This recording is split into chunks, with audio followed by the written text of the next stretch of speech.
no suti si tawi ono ɗon huli haalugol minen min haalanayo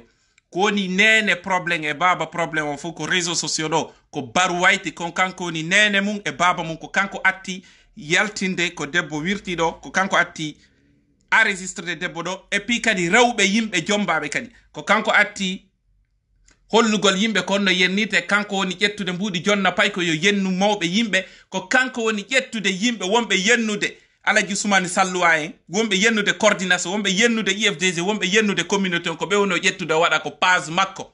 woɓɓe no jooɗi no supportude mo ɗum ɗon aveuglement ɓe ala yiide ɓe ɗumanni communauté on ɗo ko hawtodirgo wona hunde wotere jooɗo combata barwayte systéme makko par ce que mi haalani on force makko on fop ko si o yehi o sokkike beere o yehi o ƴetti jande o naati ko studio makko o piilini étoile makko ngal o fempike huɓɓini caméra o jooɗike hekkugol yimɓe ko force makko on fof no e wawata tude ɗon communauté o wawata luttude ɗon wona kon jooɗo ɗuma ɗon en accitemo no en combataymo systéme ko woni kon ɗon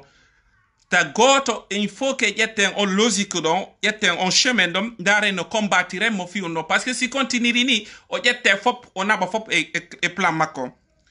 ko ɗum mi faala haalande communauté on e wawata on peut plus vivre avec lui o ɗuma ɗo ni il est invivable avec Barwayt on la personne Barwayt o momin haalde ɗo neɗɗo on ko ni mi haalanam ɗo Barwayt moi tu me qualifies migrant clandestin anda mi hollete ɗo joni visa janni ko passeport je vais te montrer tout de suite et il y aura des gens qui vont venir témoigner anday min e wonday andatala min n'était ko l'est moni hara ko l'ouest moni a famali en fait tu as raté ta vie si t'avais toujours dit je suis plus intelligent que toi am Barwayt lam ɓurmaɗi fop andi ko piiji ɗiɗi am ɓurɗalam piiji ɗiɗi ko kanaru jikku e towugol duuɓi e tufugol kine mum e tufugol doppe mum e tufugol on noppi mum e waɗugol ɗuma e yawagol yimɓe ko ɗum ɓurɗalam mais siko haqqillam ɓurima siko famulam ɓurima siko gandallam ɓurima siko ngarilam ɓurima piiji ɗin fof stratégie ɗin fof am Barwayt min na goɗɗo go allah ɓurmaɗi fop ko ɓurɗalam ko wasere nedi e wawgol yargol beere sokkagol beere e wawgol yennugol yimɓe e instrumentalisegol haqqille pay ko jooɗo yenna yimɓe e jooɗagol yawo communauté on ko ɗum ɗon ɓurɗalam fus ko ɗum ɗon pet ɓurɗalam ko lutti kon fof allam ɓuruma joni noon communauté on fop no doit mobilisade combatta o neɗɗo inneteɗo Barwayt des mo jooɗi himo haalande yimɓe ɓe onno koko wiyatomo ko réseau sociaux ɗo ko fono fana Barwayt Europe ko woni ɗo ko c'est même pas son nom ko inde goo o ƴetti o waɗi on Barwayt ɗon inde makko nde no toon par ce qu'il est arrivé en Occident ça fait 35 ans il est là o woni Allemagne o iwi ɗon o yehi o woni Norvège ko Norvège o wonno o jokkodir ton e debbo o pi on debbo ɓe ƴettimo ɓe sokkimo pendant ɓe anda 6 ans ɓe ƴetti Barwayt ɓe nattimo Afrique ko ɓeygu makko debbo goo mo koyen yehi jombimo ƴettimo addimo ɗo jonnimo kaydi o acci han o newi ɓawo heɓi nationalité o fempi e yennugol o yenni on ɗon o hersinimo yeeso aduna fof on debbo no heɓanimo ɓiɓɓe ɗiɗo o Barwayt momi onon haalande fimum ɗo en Europe ɗo wona inde makko no ɗumanni o susata yawde on no nantela hiɓe waɗanimo mandatare Norvège o susata tippude ton o yahata ton o ɗumannotaka joni noon Barwayt a inni a porté plainte contre am min lan habbima a inni mi noddima téléphone mi menacima de mort a inni mi noddi yimɓe waɓe lanca galle maɗen a inni mi inni mi warete awa cette fois ci plainte ma o lan habbimo no doñorgal je répète le mot no doñorgal yaata e leydi duuɓi temedere plainte ma on Barwayt lan habborimo lan siko dego harayna hewtino aɗi plainte ma on addora préve ji ma ɗin fop numéro téléphone komi nodduma ɗon heure date minute seconde on fop on ɗumani porta plainte ma on sa portali plainte ma on ko IFDC portata plainte contre moi tu penses que si fragile si très faible je t'encourage viens porter plainte contre moi peut-être landigoy ti tourne vers ta femme billahi ko femma wonda ɗumanade o ɗo ko dernier ligne o wonɗen ni gasa fi o réseaux sociaux fo puccintinto to joni an e min e réseaux sociaux an kande kawde woni ɗuma réseaux sociaux fo puccintin aru porta plainte contre an ayiye plainte on arde ɓawma on viens porter plainte contre moi et puis mi haalna kadi ko yennuɗa kon hajjalma ko tonɗa jon haji on négociétake à l'amiable innugol a yaha tu as commencé déjà à noddide yimɓe comment sensibiliser ça nous on a mis le point sur ça a watta excuse ɓaw a yalte clairement hay excuse ma ɗa ko ɓoyɗiɗo a yalte publiquement excuse oɗa ko ɗum won toon jeeda hay joni affaire excuse ɗum ɗon lanni a aray plainte ma a walninay plainte ma on a walninay plainte ma on lan habbimo plainte à mon art de bao. Tu penses que moi, tu attaques à l'IFDZ parce que non seulement je suis un militant de l'IFDZ, j'ai la carte de membre, j'ai l'attestation du parti, et en plus aussi, je suis un responsable du parti aussi. Base de données, je pense que tu es vraiment mobile, tu es vraiment débile. Viens, moi je mets le combat de l'IFDZ. Tout le monde me connaît et je suis sur les réseaux sociaux. Je vois ta publication, si na harako actualité politique. Je communique comme tout le monde, faut no warata no, faut no windirano et voilà, critiquer le pouvoir. Maintenant, parce que me ari mi yalti mi halni ma gonga, il apporte plainte, la habbi plainte ma, ko nous no tout marko mi halnama. On sait, aduma noto. Landi affaire wombe ba jokkude bendo aveuglement duma o hewti on e barwaiti hewti ko wadon bye bye parce que himo mari plainte États-Unis o susata tipitur de ton dum do lanni communauté Guinée wondon Amérique dum do lanni immigration dum do be famondiri mabbe barwaiti tipitata États-Unis lanni c'est pas parce qu'il a un passeport belge hein, il peut chionner partout dans le monde aux États-Unis ça on a mis croix sur ça donc on lanni himo mari plainte ton himo mari plainte Norvège himo mari plainte Bruxelles je ne sais pas, il y a combien de plaintes. Il a une plainte en France aussi. Je ne sais pas, dans un autre pays aussi, il y a une plainte. Johnny, non. Plainte, moi, mais habimo, so ari. Et il y a quoi yalte ta combat, et il y a quoi yalte ta combat, parce que, mais Alima, tu penses que c'est très fragile. Andai. Ça y got dunyi côté di motipi côté di ko ngal pour la l'homme halantama mi fe itata yesoton ko halangol mako piji di mi lambourma di fop lambourma di fo mi holla kadi preuve di ndo lambourma hakil lambourma famu lan jangi burma lan fami burma lan la en fait ko mi halanima ko burda la wo ko wasere nedi e sokkagol bere e argol hekka yimbe ko dum don tummi burda la hunde aburda la sina goddo go sina on sumi yagal do non mene men poussay coordination on pali pularon communauté on mais interdisante men combattete au système do men combattata ma fi wargol ma men combattata ma fi wargol ma mal mais au système kon da wadde do yenna rewbe wirta rewbe yetta rewbe filmabe yetta publia publiquement dum do ngacci dum do wonante hikka donke kos yenni tugol debbo wallahi hatta hajjal mat a yenni tata debbo hammaya ko sedete don wallahi yenni tata goddo hammaya debbo min nafi worbe de debba dum man hay sanani goddo be ni mo hajja a heɗi to taw ko halimato innete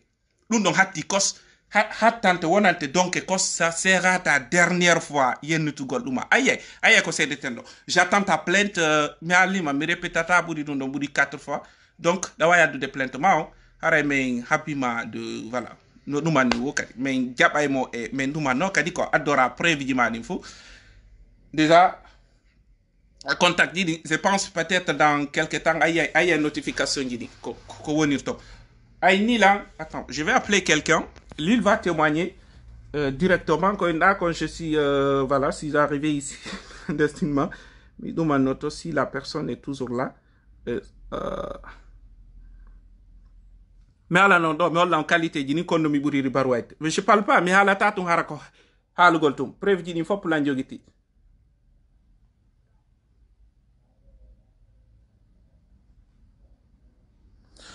Onon be wonbe innude a barwayti no arde yennala narduman min mi halana yo barwayti mi so yennila ça me dit absolument rien barwayti jodi ke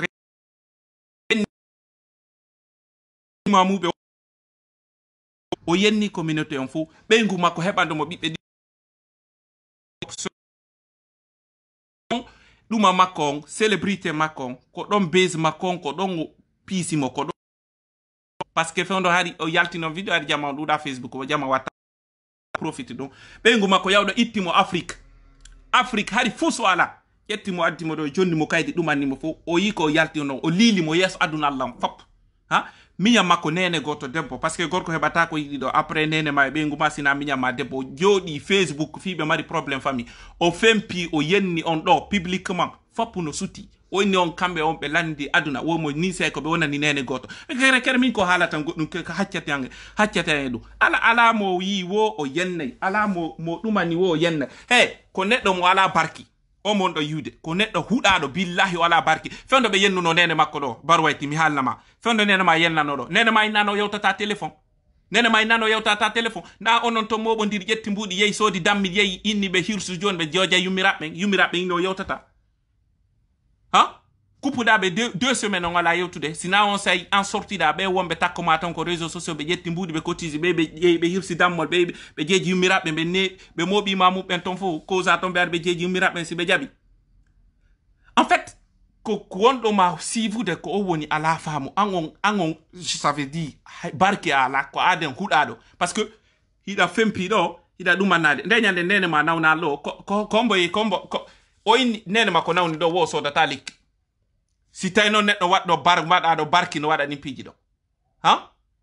tawo so data liki ko yimbe be yeyi sodi yeyi kotizi mbudi wobbe go connaissance makko ben ko réseaux sociaux ko be yeyi soda nene makko lekki goddo non jodo jokka o do goddo duman kono hikka ko cdt non aye j'attends lan habbi plainte ma donc aray ko dum joni ba woni déjà be ampitu de matum mais pousu min enen dido ka yette barijo comme yette barijo hari asiku de nous je suis très faible i wombe ma pousu de men contrant aye ko yalteten no je t'encourage viens m'affronter et yé ko cdt no hikka wonante donc kos a yenni tata debbo han Allah wari ça sera ta dernière fois minna gorko di mais a yenni tata a wirtata debbo han Allah wari debbo a registrata debbo a wirtata debbo hande kadi aduma nata ko dum don hatti kos mi jonna non exemple lo bar wayti hari yo yemo golla ko babe yalti réseaux sociaux do be wirtimo benni ko dum golle makko de ko automatiquement yo da boy golle conseil yo da boy golle hari ko fempagol jodo et de 20h hang 1h de matin har ko wadde live jodo yewtide rewbe jam dano nyallangal fu chaque semaine on nodda debbo sa dal mbudi mi wirtete ko do wonno golle makko de sa dal mbudi mi wirtete joni baab joni be menasi mo be halani mo dum be ni hande kadi yo donke kos be wina benni ko do won golle makko de o yalo yo da boy golle o yo da boy golle ka gila on se yo fudi ke yo da boy golle yumo fem pas de do noduma tu peux pas nous awata me duma nade non on te connaît mais nganduma personnellement ida sikude je t'avais toujours dit afima o duma nike ko dum toujours hida mari hen jamao hanki non duma ma fo yalti parce que ko joda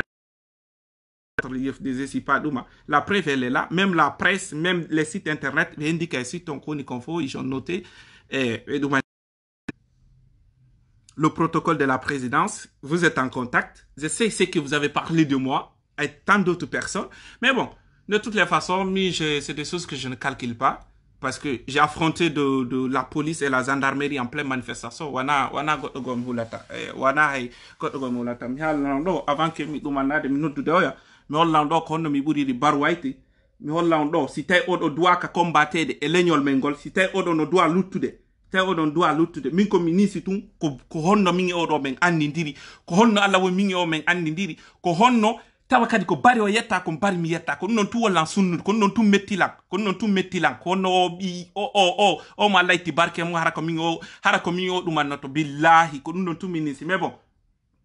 suma sumito ko mafe c'est une première fois mi siki woni expérience première on de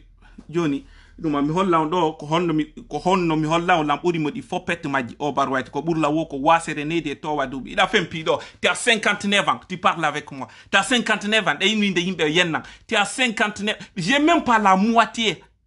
tiers hay duubi madi barwait hara ko min tata affronta yetta forcément fo fewtinaya awa hika ça sera ta dernière fois ça se te dit ça sera ta dernière fois déjà je dirais que tu es même plus âgé que même hay wobe gonoton réseaux sociaux do ala go radio ti a 59 ans ida fempi jonda wadde connerie do 35 ans lede porto ko studio woni 35 ans wado do menen hari génération koko réseaux sociaux do fo pari hebaka 35 ans ko studio woni studio gotum pet dum kadi ko argol don kadi ko onno ko social o yobirta ko gollu 6 mois o photo 6 mois on 6 mois donc onon be andabe wano do si tay ka golle woni 6 mois c'est ala gol de 6 mois jimbe jonnete RSA somage ko dum o jettata tan o arnaka rewbe o jetta di mbudi don aro publia o jodo o jetta di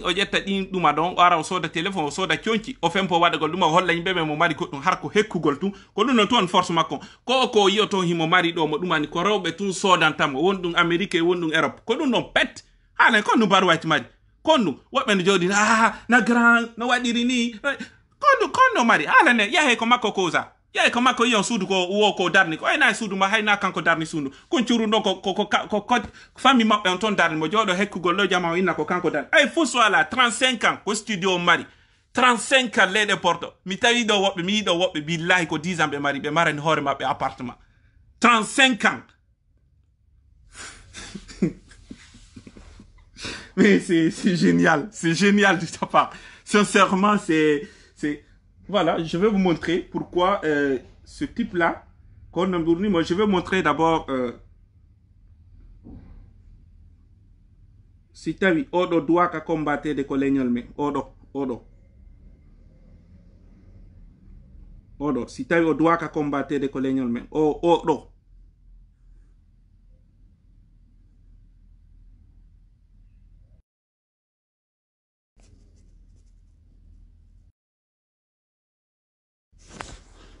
habe mi hollam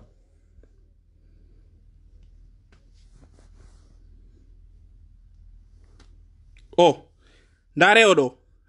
Moko Bare marɗo 59 ans ndare golle makko ɗen ndare himo tufi hay kine ɗen hay doppe makko ɗen himo tufi ndare combattede ko réseaux sociaux ko o juulata hay fuu so watta himo fempi réseaux sociaux ɗo e enregistrugol rewɓe e wirta rewɓe e yenna yimɓe oyi oɗo duwaka combattede ko leñol men wonon ko pullo ndare oɗo duwaka oɗo ndaremo ɗo Moko Bare marɗo 59 ans himo jooɗi e yennugol yimɓe regardez oɗo duwaka combattre oɗo est ce que oɗo no moƴƴi ko leñol men oɗo no moƴƴi ko leñol men ndare wo ko pullo ndare golle ɗen ndare golle wo non oɗo woɓɓe non no iwtiri ɓaawo ndare oɗo est ce que o no duwa wonde est ce que o ko pullo ni oɗo no duwa wonde ko no wawi jokkude pulɗo onno himo wawi tawtude fulɓe ɓen ndare he konno e golle ni konno e neɗɗo ni konto o iwi ko iwdi honɗum ni regardez he ko gogo awa mi hollama non kadi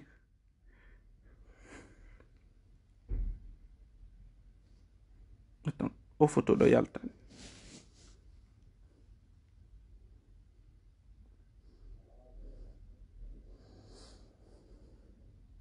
barwayti ɗum ɗo ko goo on ɗimmel ngel mi hollama lam ɓuruma ara nun ɗum taw mi hollama ɗo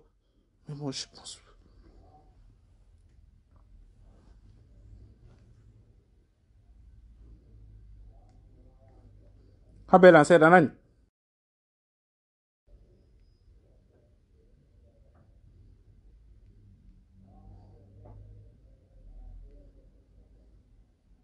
ça retarde un peu, ça retarde, ne retarde parce que photo dit moi wali a registre de faux. Moi wali a registre de téléphone, il faut que nous man norodo.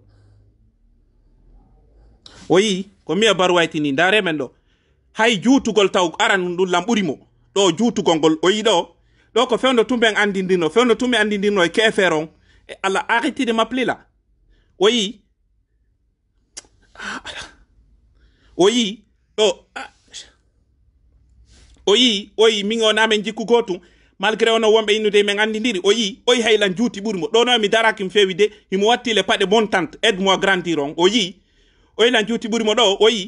voilà je vous montre une chose oyi ɗo en fait aran ɗum ɗum ni taw lam ɓuruma ay ka déjà lam ɗo taw ko gogo prévonno ɗimmel ngel oyimo ɗo ka oyi jikkuma kon ka woko pullo ka woko ɗo defandude leñol ngol woko o wonɗo i yennude rewɓe ɗo wirta rewɓe ɗo yenna aduna on fof yenna imamuɓe ni wiyor ko yennunoɓe ɗo min barwayti na en gotum na en iwdi wotiri wana en famille wana en fus ko ɓa ko bari yettaɗa mi anda hay on mbari ɗon si tawi a wujja ɗum awa ndar ɗo barwayti ndaru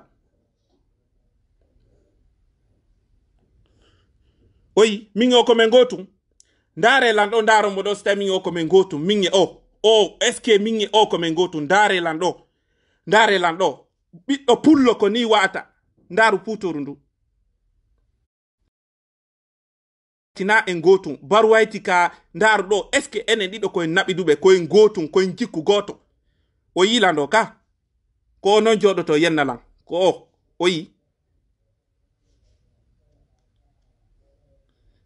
ayi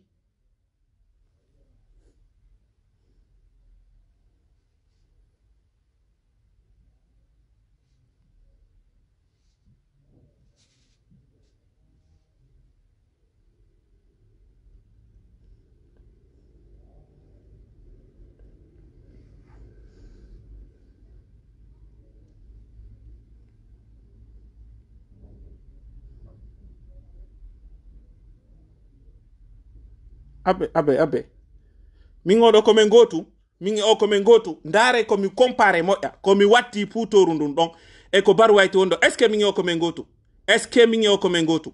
moƴƴata bordelji makko ɗin ara waɗa yan est ce que min o komin gotu ko oɗo no wo woni yaltude mo yennude rewɓe wirtude rewɓe enregistra rewɓe min na en gotu o yi ka mi hattana on ɗo deuxiémement kadi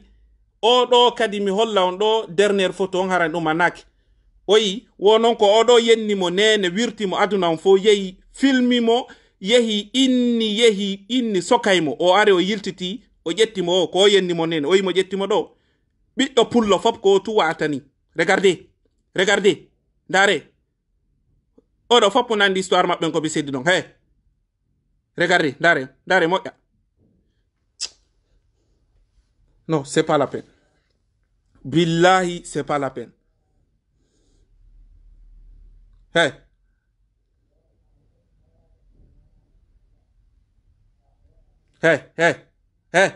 regarde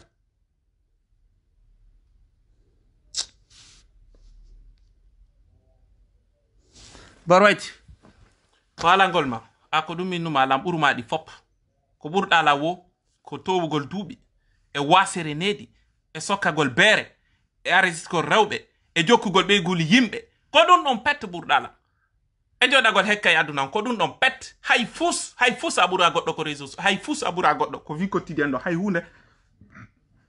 sina joɗagol enregistra yimɓe ɗuman fo comment ma haalde kon fof mi alama toñude koko waɗuɗa e ko ɓiɗɗe ɗi photo ji fof a wujja kadi ɗi fof ko yimɓe ƴetti publie ko yimɓe ƴettiɗi publie ko on no kan ƴettiɗi publie kan ƴetti publie inɗa te passe parce que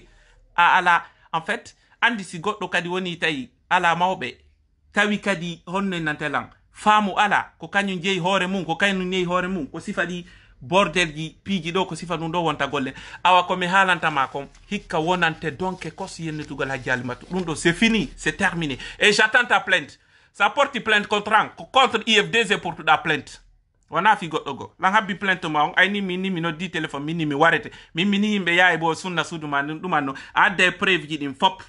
ko ɗum wonton moi je vais appeler les abonnés intervenants parce que je perds pas mon temps je perds plus mon temps avec toi c'est tout. Et je te montre aussi mon visa. Hein? Je te montre mon... Attends, j'avais même oublié. Je vais vous montrer le visa. Je te montre mon visa. Regardez, je vais vous dire une chose. Indianden, Al-Jim, c'est un surnom. Depuis que mon université, lycée, que l'on Milan. Non. Parce que hanki minani goɗɗo nani na wo ko monno lagine wari ko cyber mi mari o ko ɗon mi enregistré no mi photocopie photo no mi waɗa photocopie wo mi yeeya mi ɗumanno quoi voilà wo ko attends mon visa regarde konno ni kondu windi ɗo na Canada ni kondu windi ɗo na Dakar ni ko Dakar windi ɗo ka ko Canada ni ka ko ni daton o yi ka oyi ko inde on ɗo windi ɗo barwayti min na en goto min e wondata anda konno mi jokki e wondata konno ɗum annottoɗa déjà je perds plus mon temps avec toi et c'est terminé wattata live contre moi je vais appeler cet auditeur là si o wawi yewtude o jonna information mi accitama.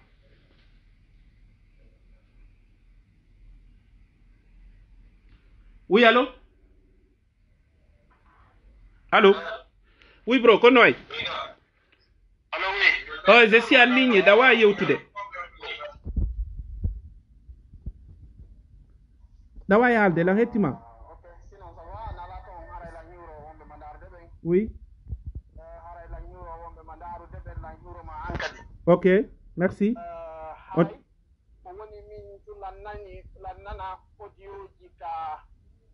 Karuma lannana audioji ma vidéoji ka Facebook oui aray min ilan yiɗi yimɓe ɗaɓɓata source mum ha anda wawa wowlude ɗin source mum par ce que wano exemple an mi nani goɗɗo no waɗi vidéo oui noyi mi aljim no ardi Europe noon ko Maroc ko Sénégal o ardi o ari Maroc o ari o naati honno Maroc oui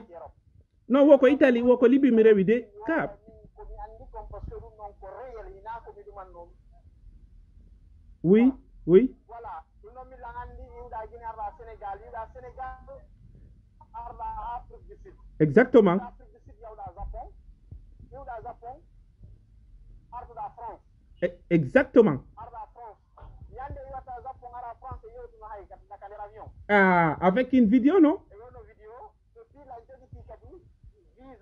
visa ji maɗi ah non si goɗɗo inni ko rewruɗa ko rewruɗa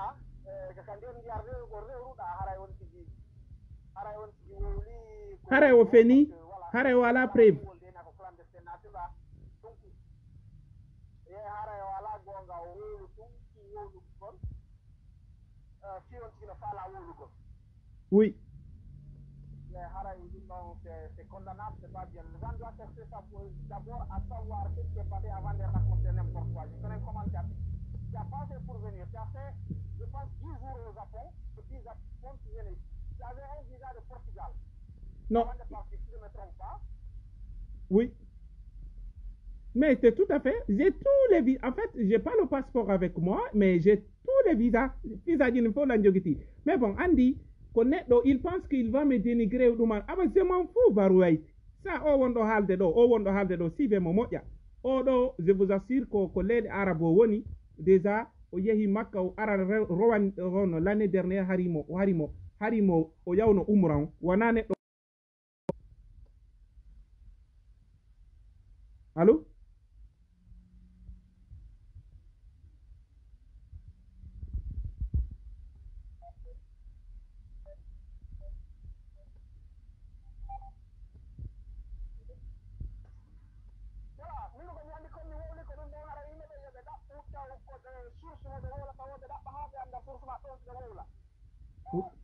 aljim iwnagine ari Dakar effectivement o arno Dakar mais na wonnema o tiltine ton o jooɗi ton o ɗuman o iwi Dakar o ari South Africa o yi Afrique du Sud o woni Afrique du Sud ɗo ha ɗuman ni o inni Afrique du Sud o yehi Tokyo o woni Japon ton 10 jours o yehi Japon o ari France o yehi France ton noon ɗon so waɗi tourné makko noon o yehi noon Norvège o yehi Danemark o yehi Finlande o hayli ɗon noon Europe ton fof ha so arti France o jooɗi ɗon voilà ɗo woni voilà tout à fait avec toutes les publications yahe naton